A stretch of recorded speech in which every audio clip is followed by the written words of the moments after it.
Now there's another command here inside Photoshop Elements which is related to resizing images and cropping images. It's called canvas size, and what they mean by canvas size, by the way, is I suppose what you could call the imageable area inside your document, right? So the entire rectangular space that your photograph currently occupies. Now before I show you that, I'm going to throw one more quick command at you here. It's a command called revert, and it's the same as hitting the undo button up on the options bar about 5,000 times, or it's the same as closing out of your image, not saving, and then reopening your image, but it's all done in one shot. So all you need to do is head to the edit menu and then down to revert, and that'll take you all the way back to the last time that you saved your document. Okay, there we are. I'm going to zoom all the way back out. There's the original full-size document, and just for the record, I'm going to hit Command Option I on my keyboard here, and you can see I'm all the way back to the version of my barn photograph that was 2,560 pixels in width by 1,920 pixels in height. I'm going to go ahead and cancel out of that. But now what I want to do is I want to increase the workable area inside my document or inside my image. And to do that, I'm going to use this command called canvas size. You'll find them underneath the image menu. Head up to the image menu and then down to resize and then look for a command called canvas size just below image size. And by the way, I went and blew past it, but if you want the keyboard shortcut for this guy, it's easy to remember. If you remember Command Option I, this guy is Command Option C. Okay, now how this guy works is we have the current size up at the top here, so the width and the height in inches, and then down in the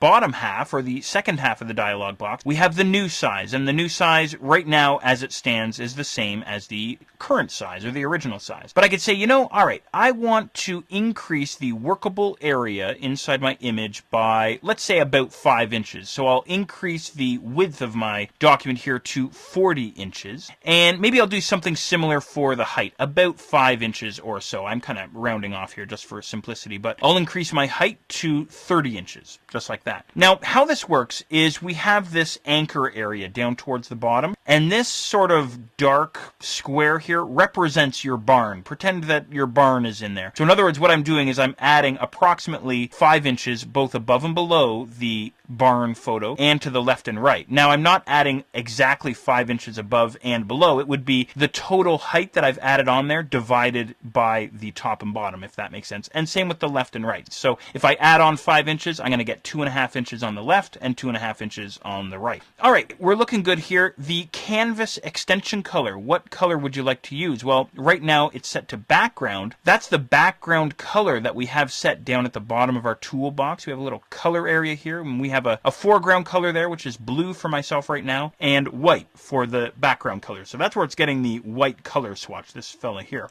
But I can drop that down if I want.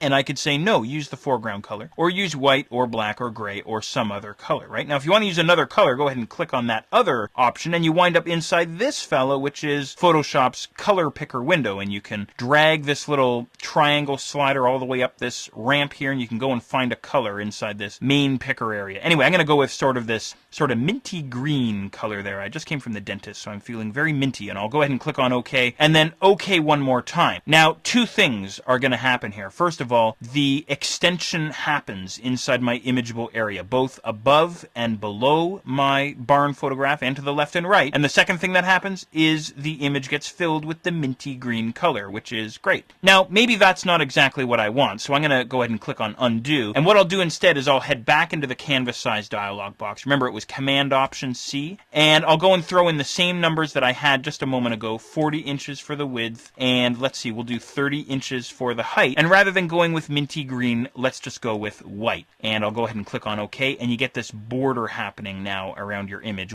That's all but impossible to see at the top of our image, but you can definitely see it around the bottom edges of the image. So kind of a neat way to create a frame for your image, by the way, but you can definitely use this for other special effects as well.